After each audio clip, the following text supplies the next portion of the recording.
Hello, everyone, and welcome. My name is Rafaela, and I'm the tutorial coordinator at Architecture Hunter. Today, we're officially kicking off our webinar week, marking the beginning of our 2026 webinar program. This week is dedicated to a series of conversations around architecture, design, and the future of practice, covering different scales, disciplines, and perspectives. For those of you who are joining us for the first time, welcome. Architecture Hunter hosts free and open webinars throughout the year, always focused on exploring relevant and timely topics within architecture and design. We're opening this week with the theme Design for Impact, Social Architecture. Today's session looks at how architecture can act as a tool for social transformation, especially through public projects that engage communities, territories, and collective life. And before we begin, just a quick reminder that one of the main goals of our webinars is to connect our audience with our speakers. So please feel free to send your questions through the Q&A tab throughout the presentations. After each session, we'll have a live Q&A moderated by our editor-in-chief and founder, Amanda Ferber. And now it's my pleasure to introduce our guests for today's session, José and Carlos from Colectivo C733, a Mexico City-based architectural meta collective. Founded in 2019, the collective brings together different studios with the shared goal of developing public architecture projects across Mexico. Over the past few years, the collective has delivered more than 30 urban equipments projects in all regions of the country. Their work is grounded in the search for specific, efficient solutions that respond directly to context, community, and territory. In 2024, Colectivo C733 received the Obel Award for the development of 36 works over 36 months. So please join me in welcoming José and Carlos. Hi, Rafaela. Nice to see you. Good Nice to see Hi. you. day. Hi. Bom dia. Bom dia. We're matching once again, matching colors Yeah. without pants. Okay, so are we all set? Can we share the screen now Yeah, to we get can do. get started? Awesome. Yes. Okay, so here it goes.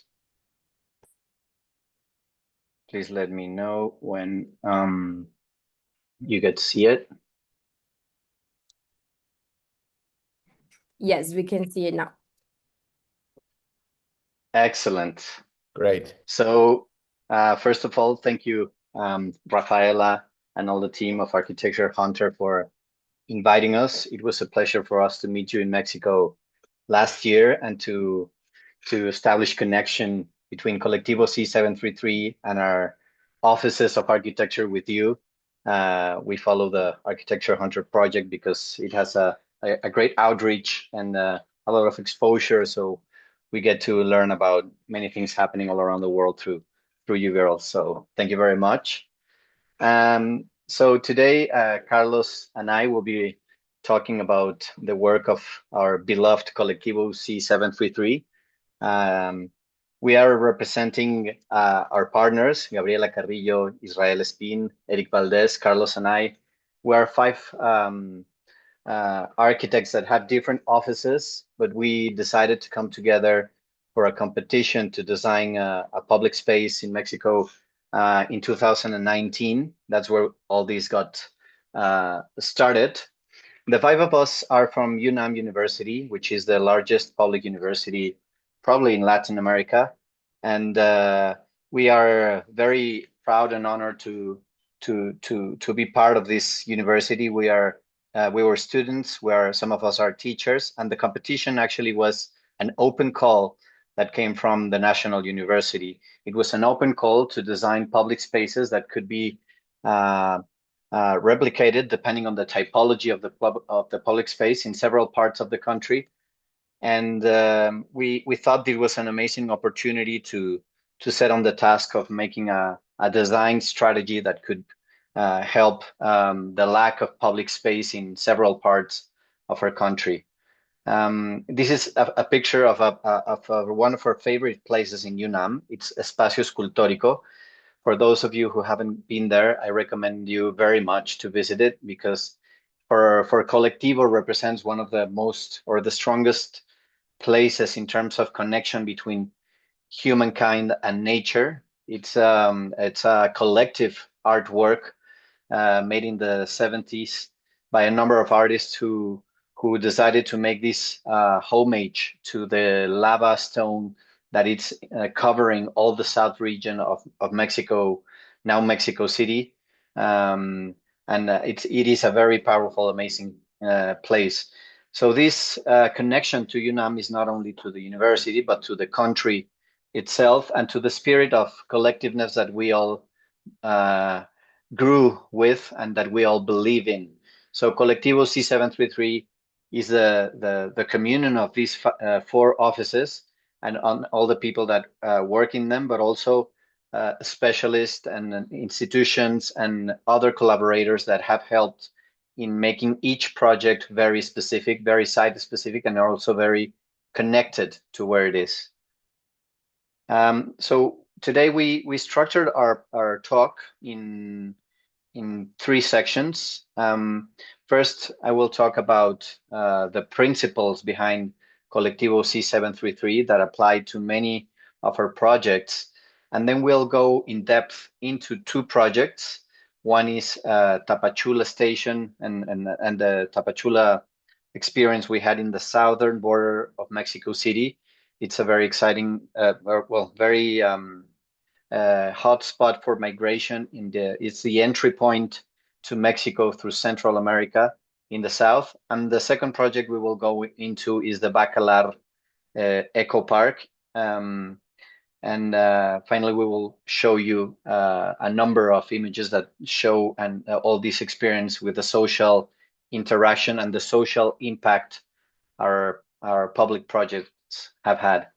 So it all started with this open call to design a market. Given the experience that Gabriela Carrillo had previously with Mauricio Rocha designing a market, the Faculty of Architecture asked, invited in an open way a number of architects with experience in public facilities to participate in these projects. So we decided to make a team because even though we had different practices, we knew each other very well. Gabriela knew very well the practice of TO, which is the practice of Carlos and I. And we had already collaborated with Eric Valdez in designing sort of a public market in this space, which is the Zócalo. It was an ephemeral market for the International Fair of Cultures. And Carlos and Gabriela had also worked with Israel. So knowing that Israel had a lot of experience in developing projects and that we all were very compatible and complementary to each other, we decided to make a team for the competition to design a market in Matamoros. So this is actually one of the first markets in Mexico, colonial Mexico, which is the Parian in the center of the city. And sort of inspired by this Parian, which is the origin of markets, we come up with a project that actually reinterpreted many of the values of this market. One of those values is the flexibility of markets in Mexico. As you may know, markets and street markets in Mexico have a lot of public life, and they are easily adaptable, so they can even move from streets to streets. So we wanted to design a market that would allow a lot of flexibility for the people in Matamoros to have different types of stands. So right at the core of the project, you would have an open public space that could be a garden, an oasis, because the site was, as you will see in a bit, surrounded by very strong winds and a very sandy area. Like it's sort of like an open space in the middle of Matamoros city. So we wanted to create a very interior, cozy environment for the people, and also flexible spaces for flexible activities to happen during the day, during the night, and also specific stands that could be enclosed at the borders. So through these sketches that came from different hands, all of our work comes from adding up and synthesizing and abstracting ideas that come from not only partners, but also the team and the collaborators. We came up with strategies that we thought were very, very important for a building for a market in this place. These strategies had to do with making it totally and universally accessible to create the opportunity of having a cozy and a fresh public environment in this rather hostile and dry city, because vegetation is you have to have a very specific type of vegetation for it to grow and create this oasis. Also, there's water scarcity. So all the design of the covers and the foundations has to do with how to harvest the rainwater and trap it. And all these strategies also had to do with a very specific condition of the competition, which was you have to design this project in 6 months, and then it has to be built in 6 months, because this is a 2019 budget and we need to have it implemented in 2019. So the structural strategy responded to that condition by means of designing a very lightweight structure system that could be prefabricated while the foundation on site was being made, and then installed on site. This modular system was based on a canopy that was very efficient in terms of materiality due to its geometrical conditions. So once you replicate a module, it becomes an opportunity for making a system that can be replicated, but also adapted to the conditions of the site through means of materiality.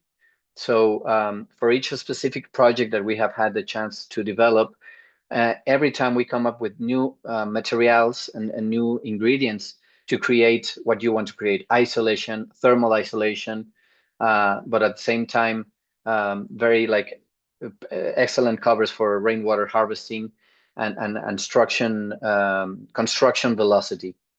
So this is a picture of Eric with the first prototype we made with Colectivo of one of our covers, the systematic plan, where you can see the strategy in the section. I will talk a little bit more about the importance of sections in our projects, the importance of materiality in our projects. And as mentioned before, we will talk about the life and the social impact of these projects in a little bit.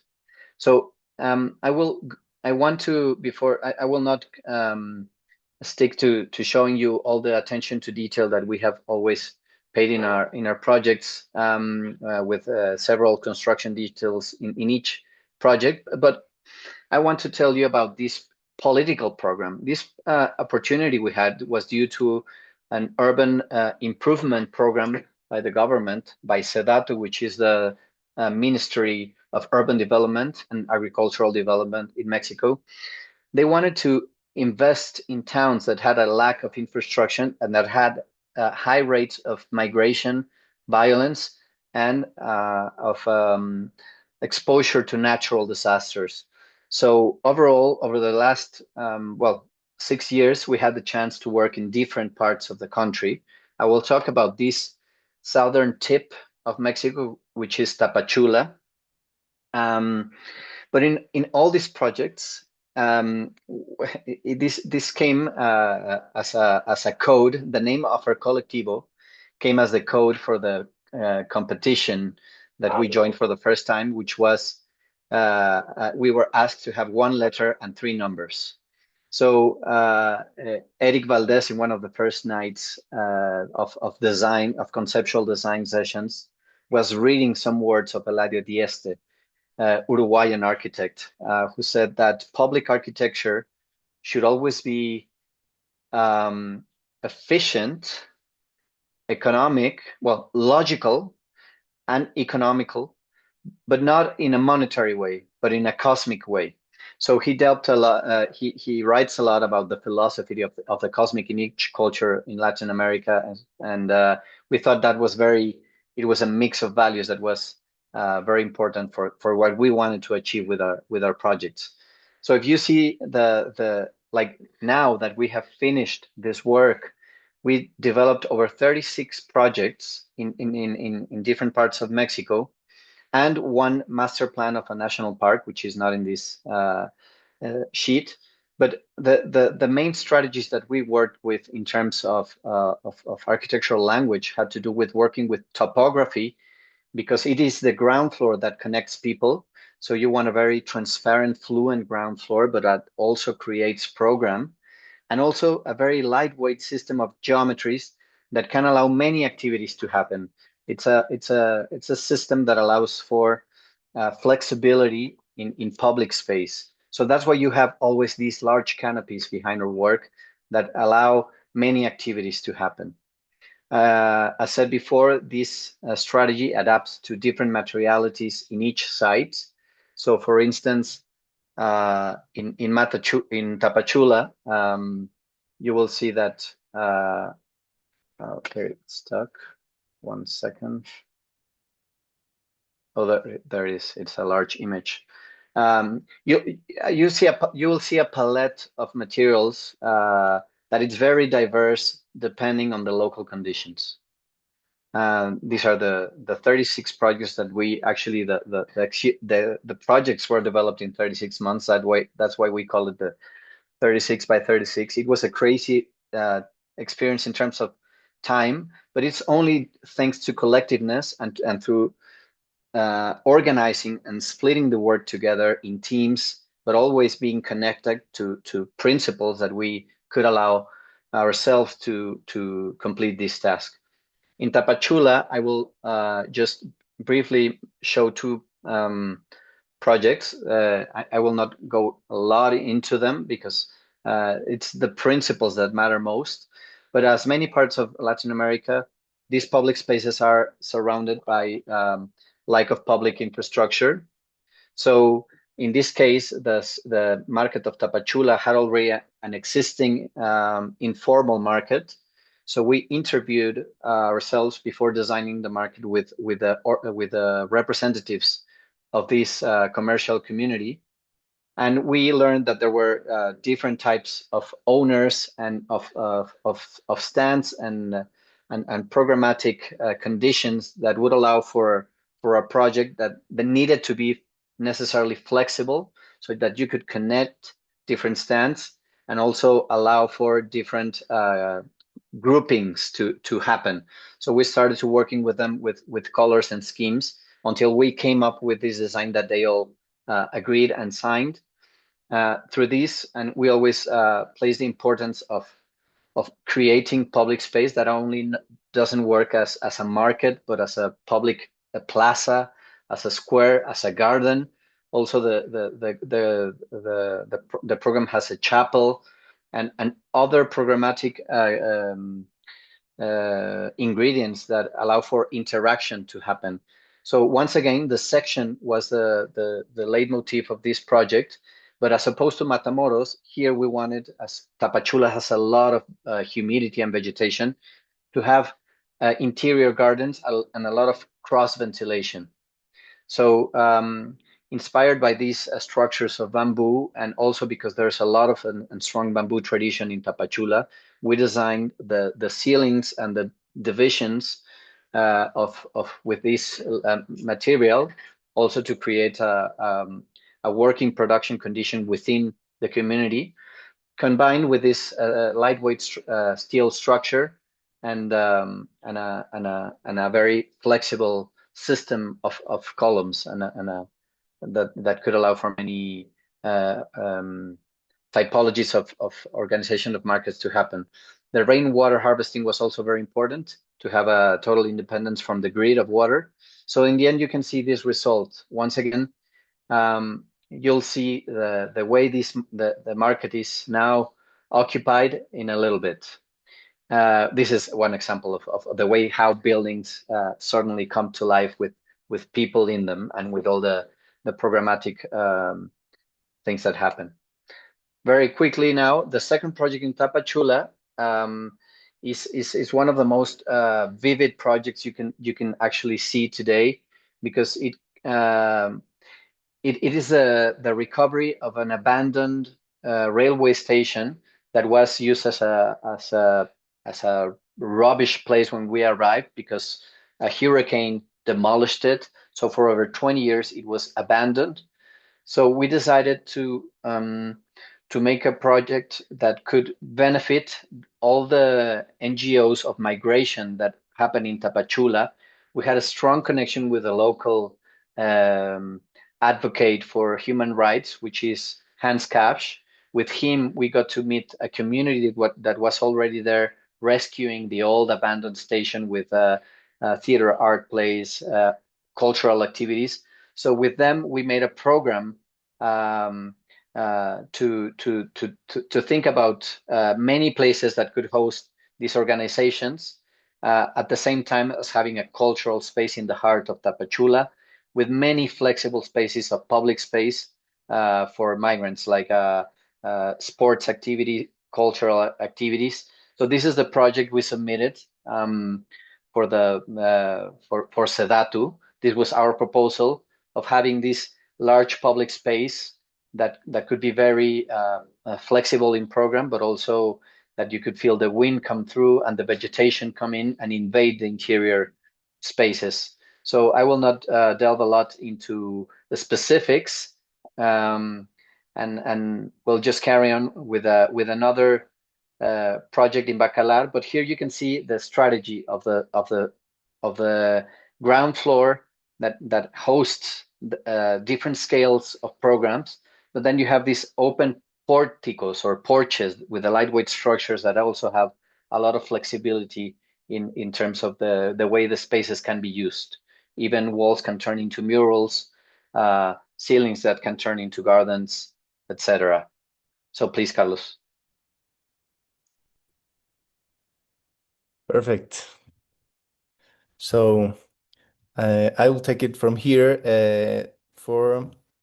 I will speak about another project we made in Bacalar, in this part of the peninsula of Yucatan, which is an incredible territory of very incredible geologically speaking history, because in this part, as you can see, this ring, the meteorito, that ends up with the life of dinosaurs happened actually here.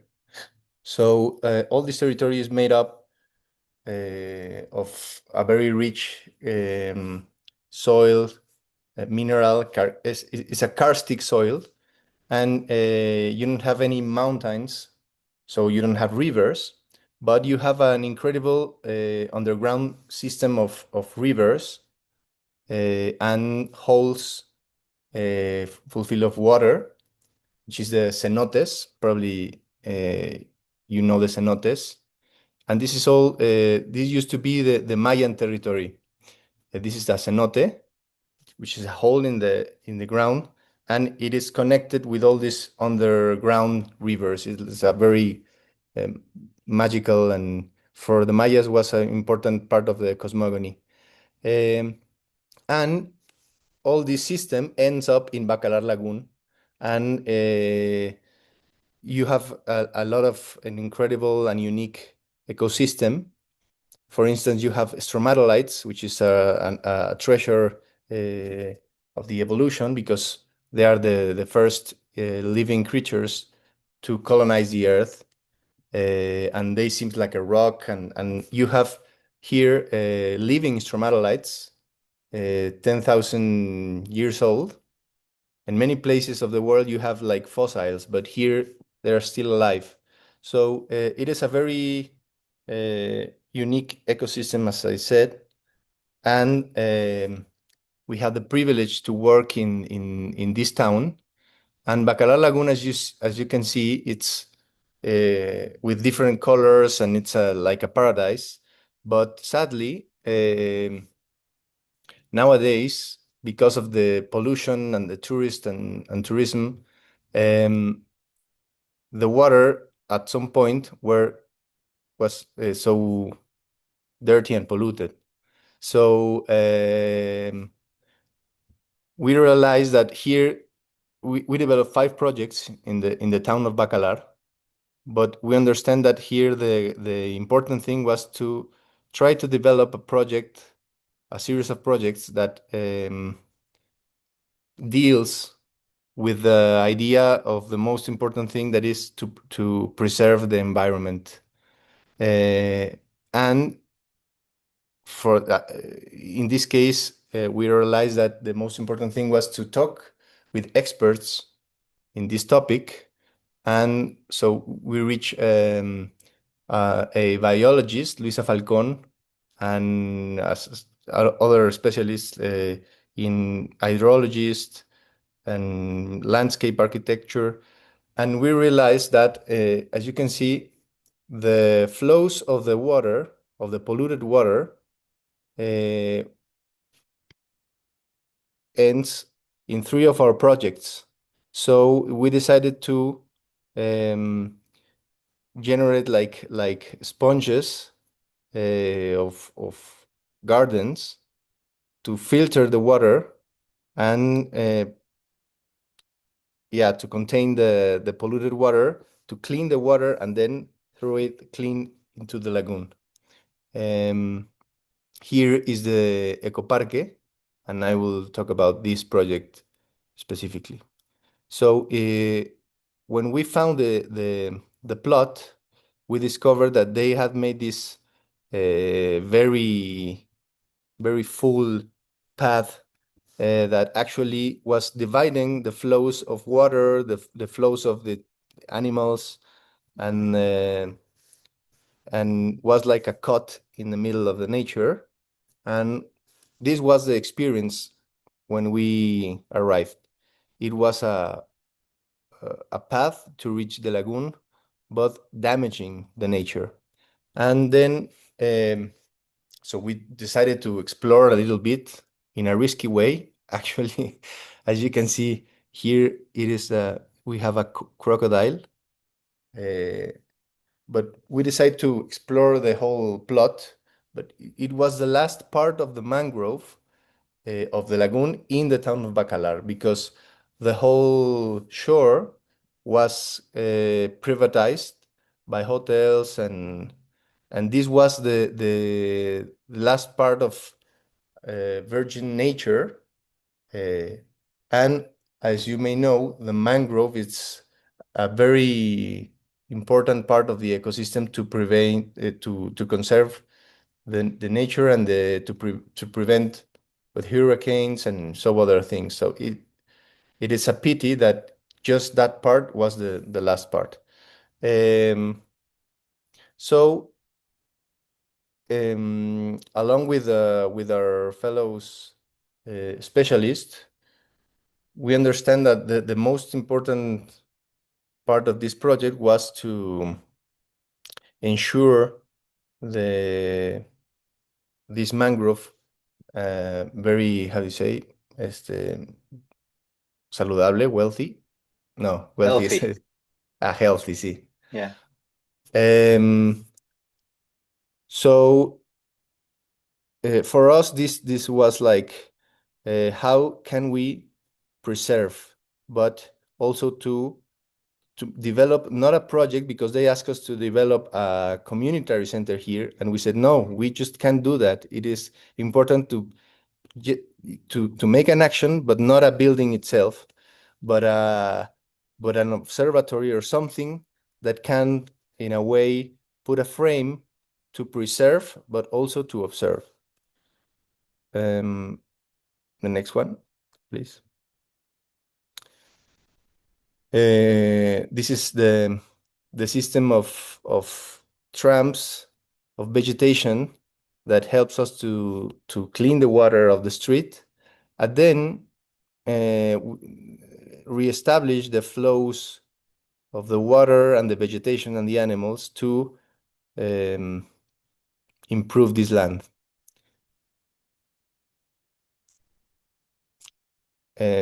So we decided to make a building, but actually it is like a deck that has hundreds of columns to avoid the using of concrete.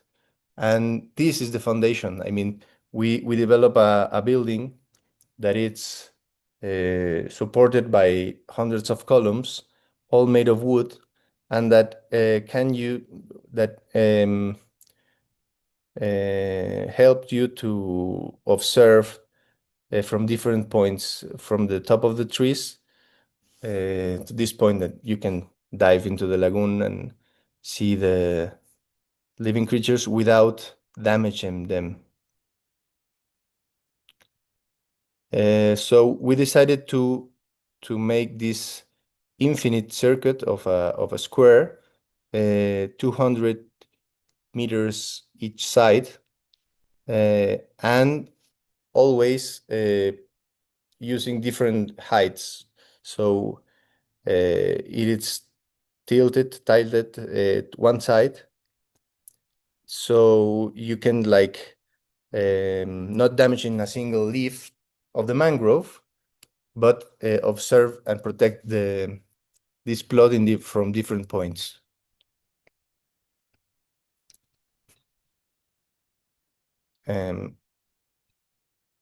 So here you can see like this intervention. It is all made of wood, 3.5 meters wide, and at the same time we decided to write the history of the ecosystem in the wood, in every single how to say it, like board, as a museum, a living museum. So in a line time, we constrained 10,000 years of history of this ecosystem, and it was incredible to see like the generation of the mangrove, and then the caracol chivita, which is one of the most important species, and so on. And at the last part of this museum, you can saw like the history of the Mayan people, and then the pirates, and then the tourists, and so on. So you can realize that our participation on this scale is very tiny.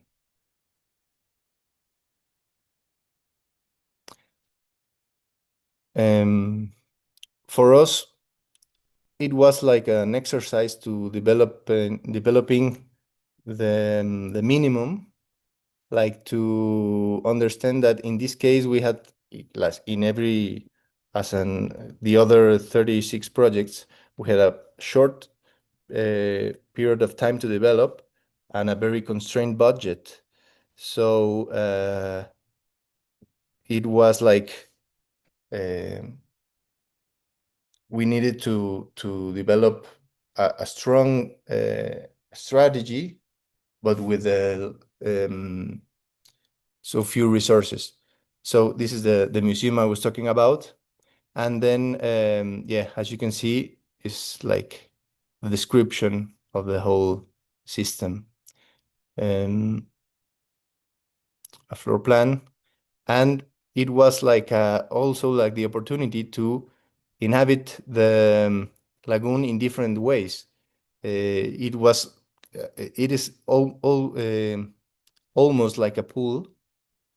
The water is so clear, and it is sweet, not salty. So it is like a paradise with a shade that can provide you a very comfortable spot. Here we were making this comparison between archaeological sites, because we decided to orient the square to the north, like several other archaeological sites, because we wanted to provoke this thing to be a contemporary interpretation of also the observation of the sky. So this is a picture of the eclipse. It became now a important spot to understand the movement of the stars and the movement of the sun in different seasons, and so on. So more than a building, it is an observatory that protects and establish a relationship with the nature in a good way, we think. And for most important thing, it one of the few spots to enter into the lagoon freely. I mean, it is a public square. It is a public spot to hang and I remember a lot the experience of being in the incredible Sex Pompeii of Lina Bobardi, and to saw people lying on the deck, having the opportunity to take the sun. And this is this free will space, and for us, like to provoke these things. And nowadays, the community is very involved. We want to develop a second part of the project because so many activities are happening now, and we think it will be great to formalize some of these activities in the lower part of the deck. I mean, in this corner, you have the highest part, which is 6 meters height, so you can reach the top of the trees. But beneath them, we are planning to develop these locals of information, stalls, and rain harvesting, the water of part of the. So try to develop like a whole system of research and divulgación. How do you say divulgación? Yeah, to try to learn about this incredible spot of the world.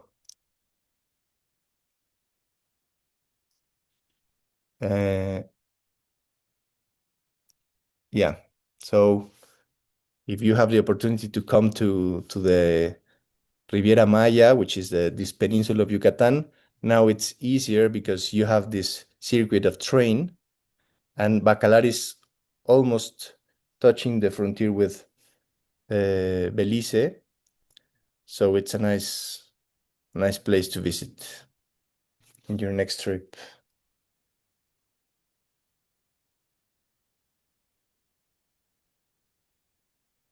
So I think now we will read a final Yeah, exactly. reflection.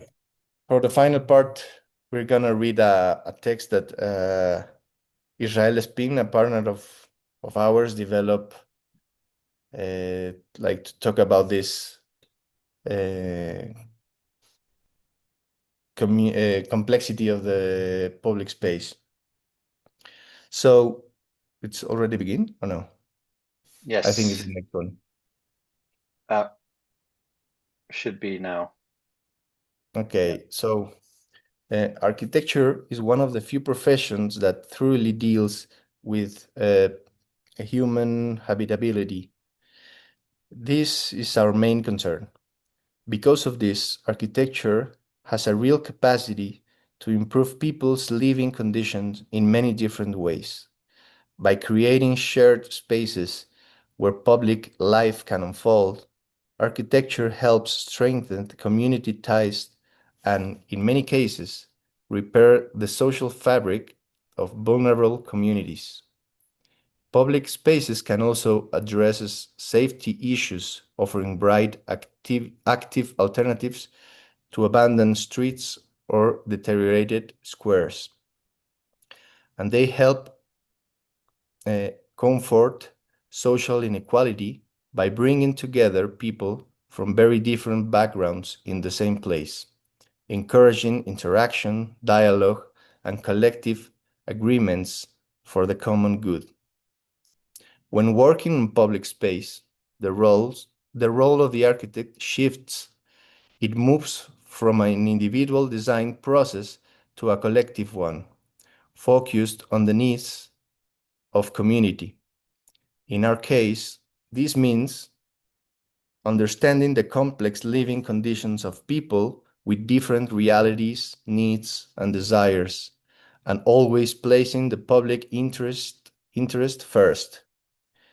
Designing public squares requires working with multidisciplinary teams and closely with local participants.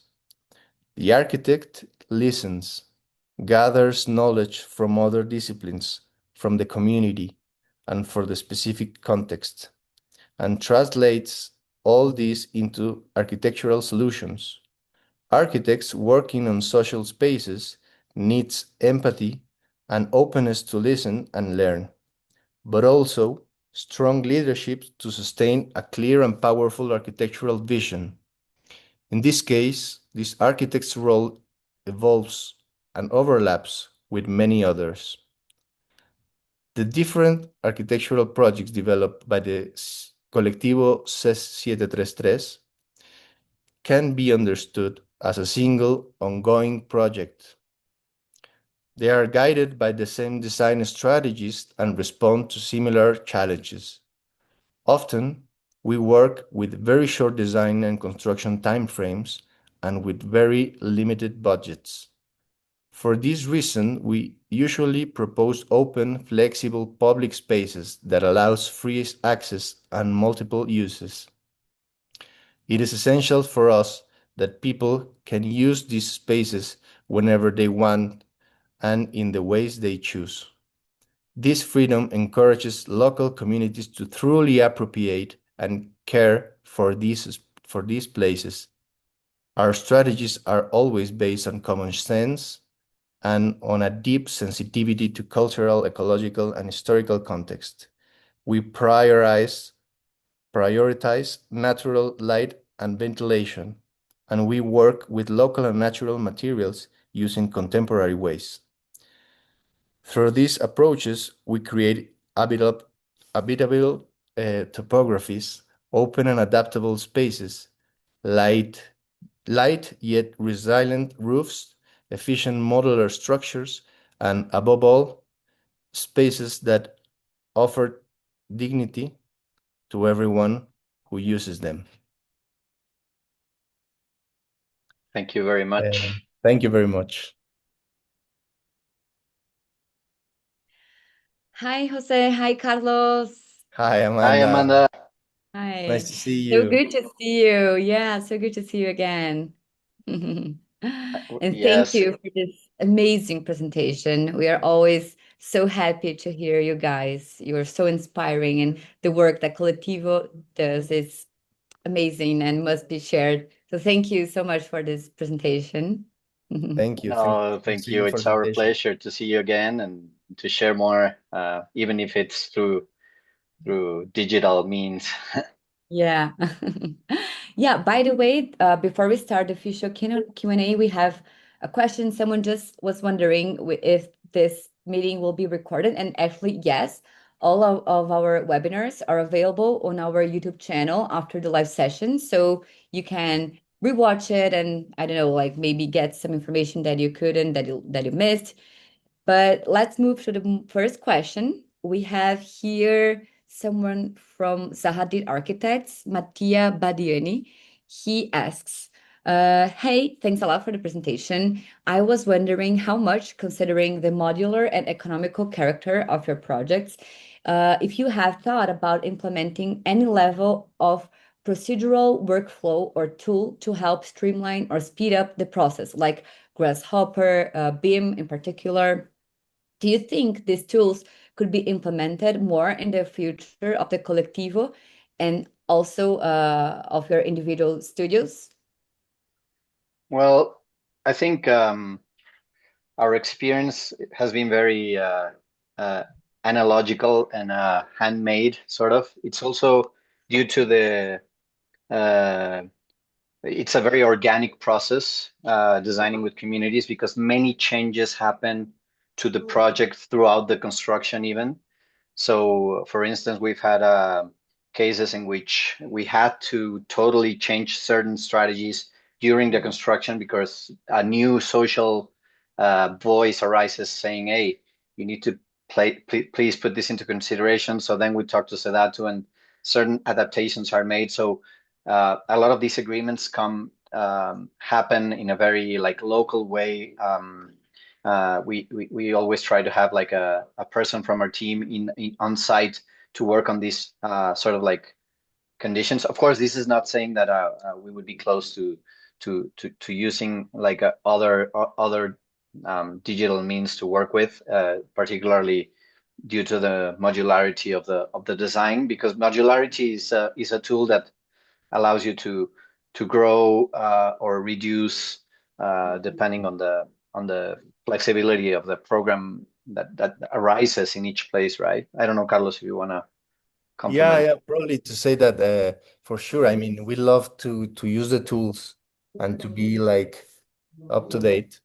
But for us, like the first part of the process, it's so important to have dialogue, to discuss, to make sketches, and I don't know. I'm gonna talk about the market, for instance, the first project we developed.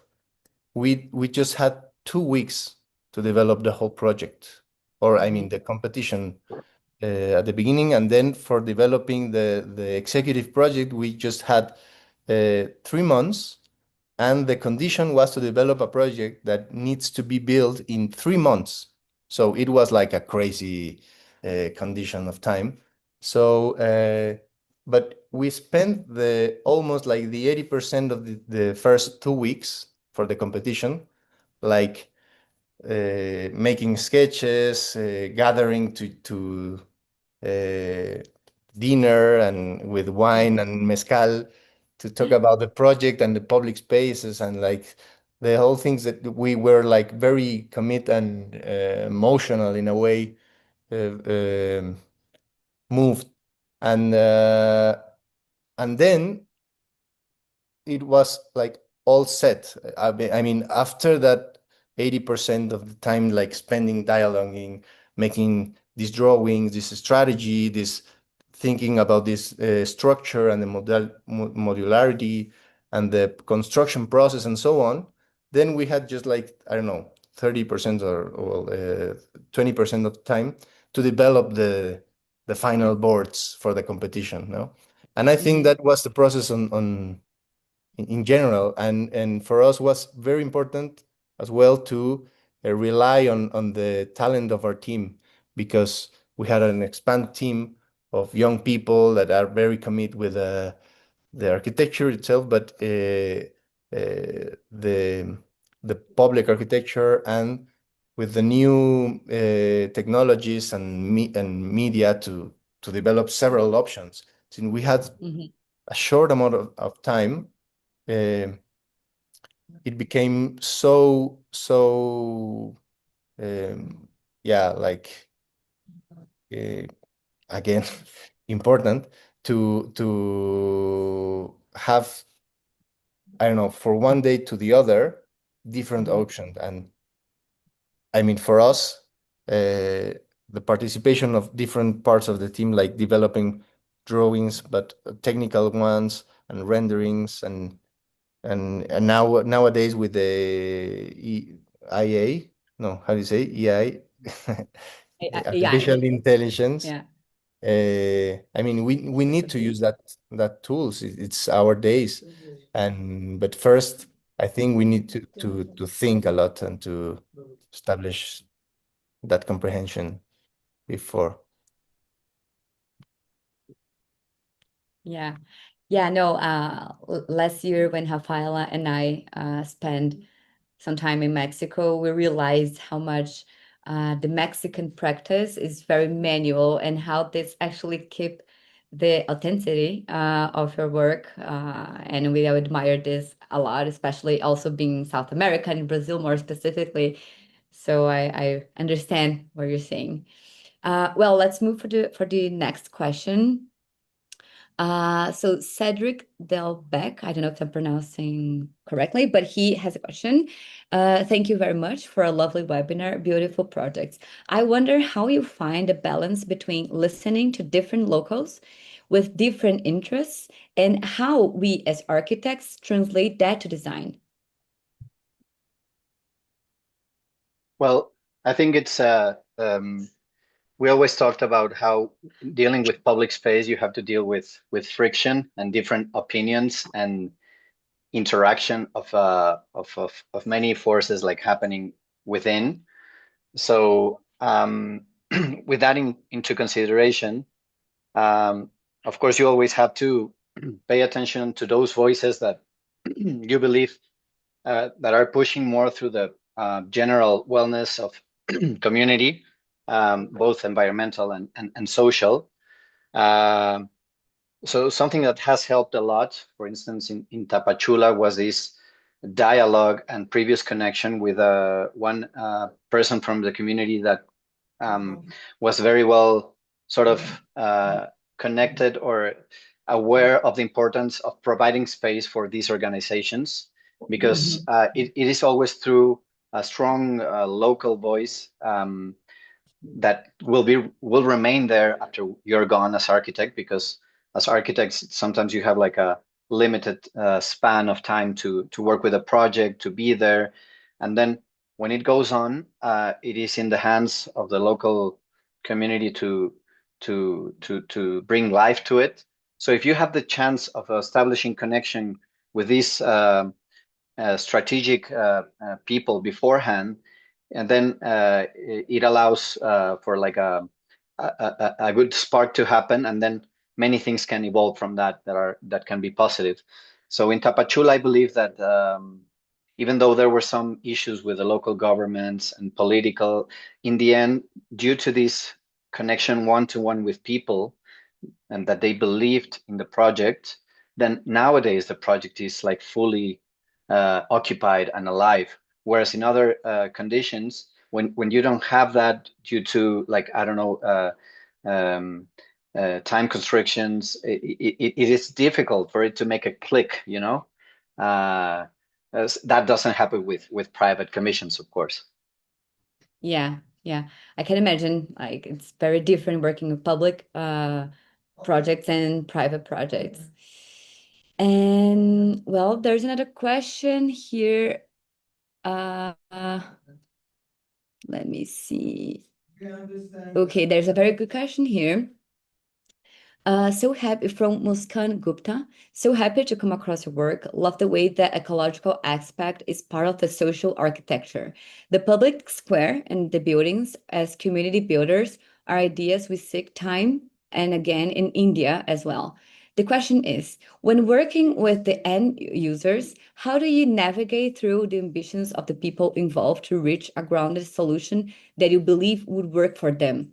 How do you come forward with the ideas and vision when the public have a preconceived notion of the space they want by looking at already existing buildings? Again, thank you for the presentation. Looking forward to working with you sometime. I think it's still about like how it's different when you're dealing with public projects against like private projects. So I think we're still on this topic, but it's another aspect of it. Like, how do you deal when with the public when they are when they have like a conceived idea of how things should work, and you kind of have another different idea? I don't know, like this might be interesting. Yeah, good. Thank you, and that's a good question. For us, it's always the question when developing projects in a public realm, because I mean, you for us, you need to go to like to how do you say, like to uh, Balance. not dive, but to go Mhm. to establish direct dialogue with the site, with the observation of the conditions, the local materiality, so on, but with the people. I mean, you need to go and to speak and to spend time like listening, not talking about your project, but listening and gathering information from different perspectives. And that is always very, I mean, it is a complex work. It is like, I don't know, if you can imagine a gather of your neighbors to design one tiny thing of your building, imagine to be in front of, I don't know, 80 owners of the stalls of a market, or people from the community, and you will always have different perspectives. Some I mean, you will have always like a percentage of people who are trying to do their best, and of course you will have opinions that are pulling to backwards because they have other interests. And I mean, you need to be very aware of all this complex scenario, and then we think try to make decisions uh, uh, uh, from the most common sense part, because we always say the crisis is opportunity. So in Latin American countries, and I can imagine places like incredible like India or other places that are related in that way that, I mean, you have some crisis, but that develops creativity and opportunities. Nowadays, I think that these spots of the world are provoking solutions that probably was not. It is difficult for more established countries and without those crises to imagine. So that for us that is the materia prima, like the material to work with, and yeah, it's listening, I think. Yeah, listening and observing and involving. Um, so it has a lot to do with flexibility of spaces that you can provide to this group of voices, and also it has to do with. I mean, I think it's a very noble. I mean, architecture as a profession, it's a very noble profession because its purpose is to provide a service.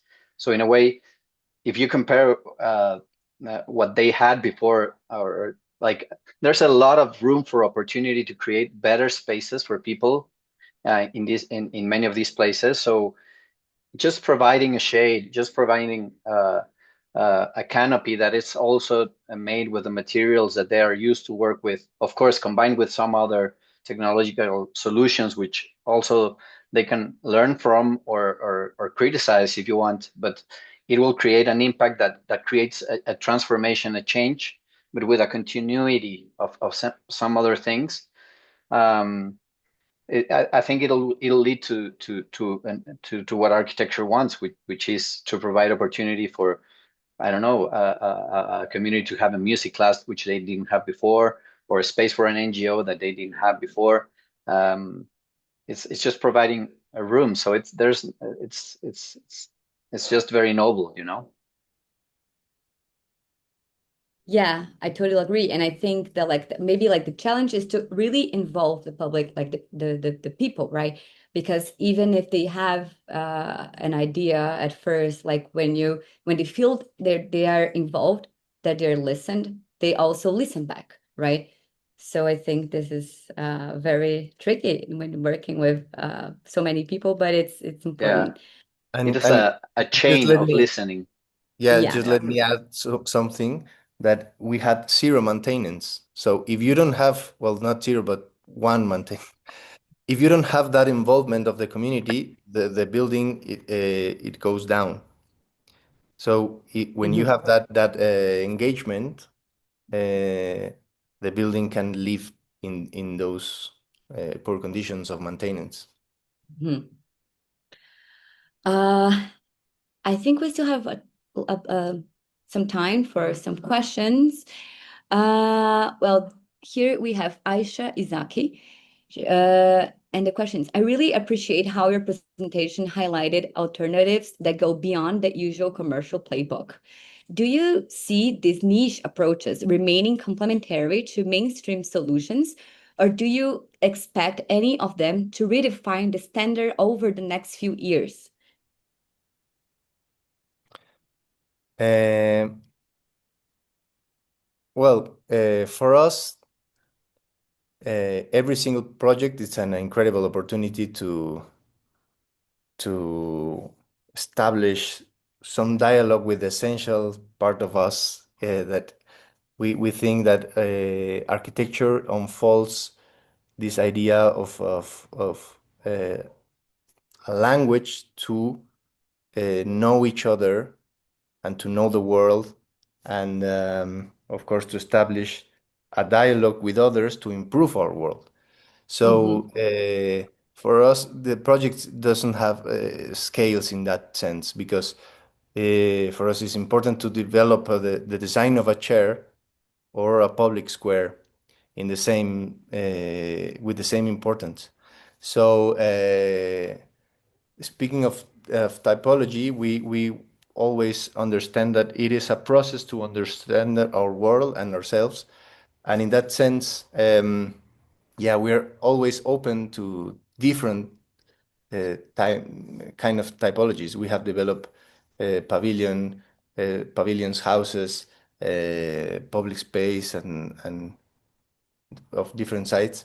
So yeah, we like to think that it is all one thing that you can approach from different sites. Well, I think what we do was mainstream before the Spanish came. I mean, even you will not see on the surface because this is a reinterpretation, but a lot of the pre-Hispanic architecture was ephemeral in a way that there's a lot of work with the topography that remains when you go to an archaeological site. Of course, I'm jumping the commercial part of architecture to say that what are the main principles of public architecture if you want to make a social impact. So if you go to see this pre-Hispanic architecture that has a lot to do with how the ground floor is shaped and how can you make plazas, corridors that gather people just by moving soil. That's sort of what we aimed in many of our projects. And all these canopies that are very lightweight, that also could be like sort of like screwed out. We used to say that all pre-Hispanic architecture was ephemeral because you won't see the housing or the way that people live because it was all vernacular with materiality that could not last for more than what you need for your family and yourself. So in a way, we believe in that architecture has a very big span of opportunity to connect with and to make a new voice. So in a way, it's not that we're inventing or proposing a new typology or anything. It was like already there, like porches, ephemeral geometries, and it's just a new way of dealing with the way you want to make shade and connection through the ground floor. It's reinterpretation. So that's why I think that we got so connected with this sort of language of architecture because we saw that there were like a limitless or infinite solutions that could come from this synthesis. I don't know, it's just a thought. Yeah. Well, I think we still have time for one more question. And the question is from Mamta Srivastava. My question is, how can social architecture embed local cultural memory in a meaningful way without it becoming merely symbolic?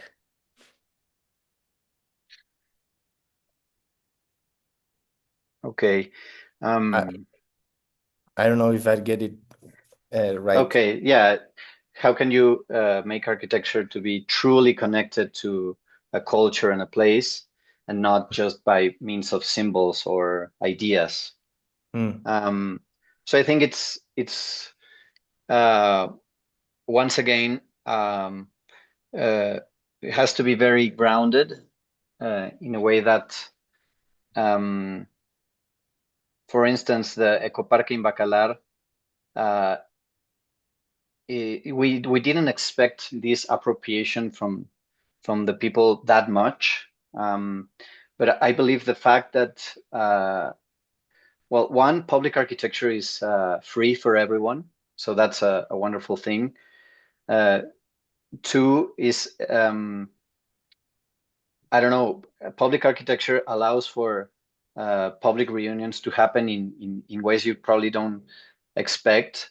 So particularly when culture nowadays has been, if you see it in our towns like Bacalar, where everything is private except for those little spots that can be for the public. If you push for working in those places and create an experience for communities that is accessible, free, universal, then something will happen there. Now, if you wanted to like be in strong touch with the place and the culture, you just have to sort of continuate what was already there.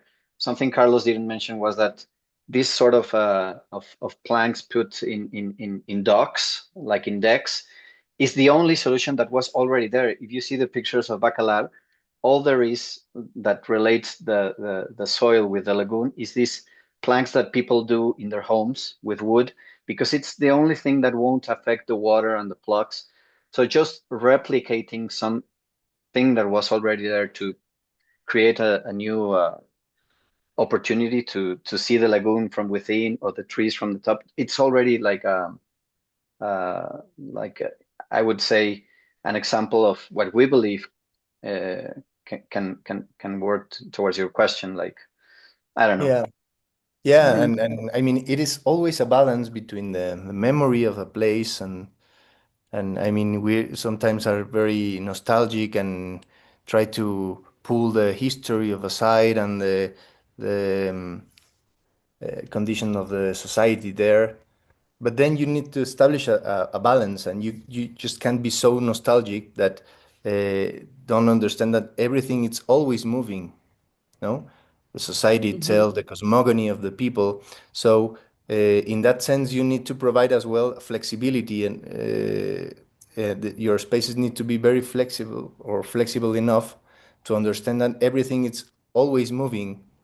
And if you want that engagement, you need to be very aware that you need to put a foot on the history and the memory of the site, but you also need not to suffocate with this idea, but to provide a flexible space that allows different movements of Yeah. the ideas and the people and the flows of nature and so on. So it is that balance we are always looking for, uh, because public architecture well, architecture itself, it's always changing, like our language, like our life. Yeah, and in some cases, this connection with the local uh, community doesn't happen in a predictable way. So then you have to learn from that. And this is the type of discussions we have within the Colectivo. I think one good thing about being in a collective is that uh, you see one problem from different angles, and it's not only the five firms that work together, or but the local voices and the institutions that have to do with, and that can change when the political movements change, and that is happening in Mexico. When a new government comes in, some of them will turn their backs to these projects. So that's difficult also. So projects need to be flexible enough for them to sort of adapt to friction, like Yeah. ideas in a collective group. Yeah. I think it must be so enriching how much you guys learn from one another, like from being different studios, perspective, backgrounds. And I think this be very enriching. It Thank is. yeah. Well, we still have lots of questions here, but we don't have time to answer all of them. So I'm gonna wrap it up. And thank you guys, Carlos and Jose, so much for your time, for sharing a bit of your work and everything you've been doing for the past years with us, with the audience. And thank also the audience for staying with us here today until the end. And well, it's so good to see you guys again. I hope to see you guys in person very soon. Yeah, we hope, and thank you for the invitation and for the audience. And we are open for more questions if you want to send it to our email or something. It's important for us always to establish dialogue with different parts of the world, and thank you for having us here. Thank you so much, Amanda, for guiding the conversation. And Jose and Carlos, again, thank you so much. We really appreciate you guys sharing everything with us and giving you our time. And as Amanda said, we're really big fans of your work. So, and before we wrap Likewise. up, I'd like to remind everyone that this conversation is just the beginning of our webinar week.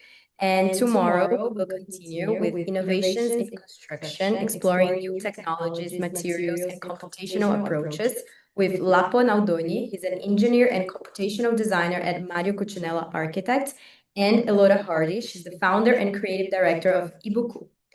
And on Thursday, we'll shift the focus to talk about management and strategy with Arkea Sociati, discussing management, narrative, and strategic thinking within architectural practice. And on Friday, we will close the week talking about research and innovation with 3XN, GXN, and also Neo Leach. He's an architect, professor, and co-founder of Digital Features. So we hope you can join us throughout the week for these conversations. And thank you all for being here today. And we look forward to seeing you all tomorrow.